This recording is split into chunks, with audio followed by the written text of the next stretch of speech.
धन्यवाद ಮೊದಲು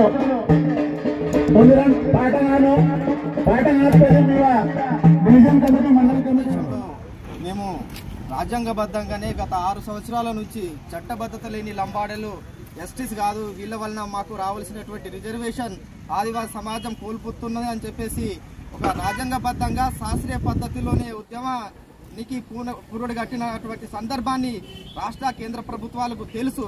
అయినప్పటికీ కూడా సవతి తల్లి ప్రేమ చూపించడానికి మేము ఆదివాసీ హక్కుల పోరాట సమితి తుడుందెబ్బ తరపున తీవ్రంగా ఖండిస్తూ ఉన్నాం.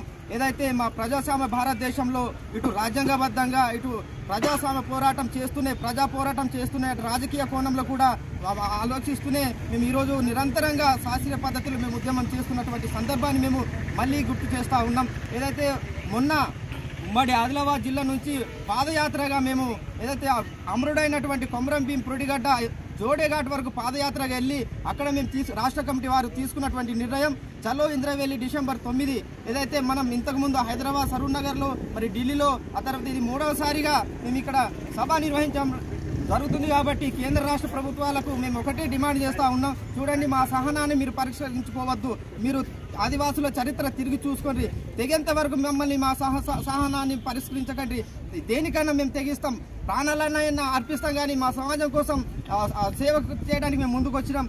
మేము చాలా సందర్భాలు కూడా కేంద్ర రాష్ట్ర ప్రభుత్వాలకు చెప్పినా కానీ వాళ్ళు మా పక్షాన వాళ్ళు ఎవరు మాట్లాడుకోవడానికి మేము చింతిస్తున్నాం. ఇక్కడ ఏదైతే తెలంగాణ రాష్ట్రంలో ఉన్నటువంటి అన్ని రాజకీయ పార్టీలకు అతీతంగా మేము మా యొక్క ప్రధానమైన డిమాండ్ చట్టబద్ధత లేని లంబాడీస్ జస్టిస్ కారు వాళ్ళని వెంటనే తొలగించాలని చెప్పేసి మేము రాజకీయాలకు అతీతంగా మేము ముందుకెళ్తున్న సందర్భాన్ని మేము ఈరోజు ఏదైతే ఆదివాసీ హక్కుల పోరాట సమితి తుడుందెబ్బ ఇంద్రవెల్లి అమరవీరుల స్తూపం సాక్షిగా మేము ఈరోజు సభ నిర్వహించడం పోతున్నాం. కాబట్టి రానున్న రోజుల్లో మా యొక్క ఉద్యమ కార్యాచరణ ప్రణాళిక రాష్ట్ర కమిటీ మరియు జిల్లా కమిటీ సంయుక్త మేము యొక్క డిమాండ్ని మా యొక్క ఉద్యమాన్ని ముందుకు తీసుకెళ్లడానికి మేము తీర్మానం చేయబోతున్నాం. కాబట్టి తక్షణమే ఈ కేంద్ర రాష్ట్ర ప్రభుత్వాలు స్పందించాలి, మాకు న్యాయమైనటువంటి మా హక్కును మేము రాజ్యాంగబద్ధంగా అడుగుతున్నాం. కాబట్టి ఇప్పటికీ మేము సుప్రీంకోర్టులో మా యొక్క కేసు నడుస్తున్నది. కాబట్టి ఇప్పుడు సుప్రీంకోర్టు కేసు మాకు అనుకూలంగా వస్తుందని చెప్పేసి మేము ఆశాభావాన్ని వ్యక్తం చేస్తున్నాం. కాబట్టి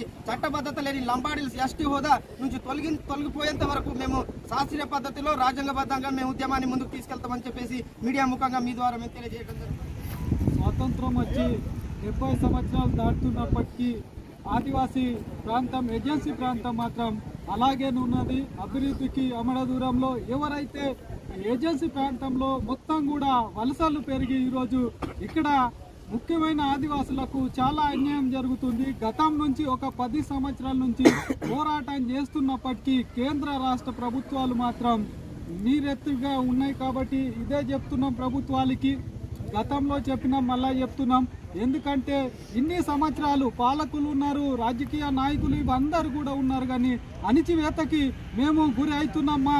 ఎవరైతే పాలకులే అంటున్నారు ఇది వెనుకబడిన ప్రాంతం, ఎవరి వల్ల వెనుకబడ్డది, మరి ఎవరి పరిపాలిస్తున్నారో ఒక్కసారి గమనించాలని సందర్భంగా చెప్తున్నాం. మా ప్రధానమైన డిమాండ్ ఏదైతే ఇతర రాష్ట్రాల్లో ఓసీ బీసీ ఎస్సీలుగా ఉన్నటువంటి వాళ్ళు ఇక్కడ వచ్చి చెల్లమని అయ్యి మొత్తం కూడా రైల్ మార్గంలో ఎక్కడైతే రైల్ మార్గం ఉన్నదో ఆ మార్గంలో ఉమ్మడి ఆదిలాబాద్ జిల్లాలో మొత్తం కూడా మహారాష్ట్ర ఇతర రాష్ట్రాల నుంచి వచ్చి మా హక్కులు మా చట్టాలు ఇదే ముఖ్యమంత్రి గారు అసెంబ్లీ సాక్షిగా చెప్పడం జరిగింది. మొత్తం వచ్చి ఇక్కడ చట్టాలు డబ్బులు ఇస్తారని మొత్తం నిర్వీర్యం చేస్తున్నారు. అక్కడ ఉన్న ఆదివాసులకు అన్యాయం జరుగుతుందా, కానీ దానిపైన ఈ రోజు వరకు చర్య తీసుకోకపోవడం చాలా బాధాకరమైన విషయం. మామ మాత్రంగా మాటలు చెప్తున్నారు కానీ ఈ రోజు వరకు మా సమస్యలు ఏవైతే సమస్యలు ఉన్నాయో అవి ఈ రోజు వరకు అట్లనే ఉన్నాయి. ఒక యూనివర్సిటీ లేదు ఆదిలాబాద్ జిల్లాలో. గిరిజన యూనివర్సిటీ కోసం కొట్లాడి అన్నీ చేసినాం కానీ ఒక చదువుకి దూరం అవుతున్నాం, అన్ని విధాలుగా దూరం అవుతున్నాం. విద్య మందక నీరు కూడా అందని మిషన్ భగీరథ ఏడ ఉందో కానీ చెల్వ నీళ్లు తాగుతున్నాం. ఈ రోజు వరకు గూడెళ్లలో రోడ్డు లేక గర్భిణీ స్త్రీలు చనిపోతున్నారు. ఇలాంటి దుర్గమైన పరిస్థితిలో ఉన్నాం కాబట్టి ఇప్పటికైనా ఉన్నటువంటి పాలకులు అధికారులు మా సమస్యలను వెంటనే పరిష్కరించాలా. లేని పక్షంలో మేము మొత్తం రాష్ట్ర వ్యాప్తంగా కూడా ఆందోళన కార్యక్రమాలు చేపడతామని సందర్భంగా హెచ్చరిస్తుంది. అస్తిత్వ పోరు గర్జన సభకు విచ్చేసిన సోదర సోదరిమణులకు ఉద్యమాభివందనాలు తెలుపుతూ, నిజానికి భారతదేశంలో ఉన్నటువంటి ఆదివాసులకు ఇప్పటికి కూడా న్యాయం జరగకపోవడం కారణము మేము ఈరోజు ఉద్యమాలు చేయడము. అంటే చట్టబద్ధత లేని లంబడలను వెంటనే తొలగించాలని చెప్పేసి గత 5 సంవత్సరాల నుంచి మేము ఉద్యమం చేస్తున్నప్పటికీ కూడా కేంద్ర రాష్ట్ర ప్రభుత్వాలు స్పందించకపోవడానికే మేము ఈరోజు ఉద్యమాలు చేస్తున్నాం. కాబట్టి ఇప్పుడన్నా స్పందించి మా యొక్క రిజర్వేషన్లు, మా హక్కులను మాకు వచ్చే విధంగా మీరు చేయాలి. ఎందుకంటే ఈరోజు ఆదివాసీ యువకులు చాలా మంది చదువుకొని ఉన్నారు. వాళ్ళ స్తోమత తగ్గట్టు వాళ్ళు చదువుకున్నారు కానీ ఒక తెగ చాలా అప్డేట్ అయింది కాబట్టి వాళ్ళు మొత్తం ఉద్యోగాలు దోచుకుంటున్నారు. వాళ్ళని తొలగిస్తే మా విద్యార్థిని, మా ఆదివాసీ యువకులకు ఉద్యోగాలు వస్తాయి. కాబట్టి దీనిపైన కేంద్ర రాష్ట్ర ప్రభుత్వాలు స్పందించి ఆదివాసులకు న్యాయం చేయాలి.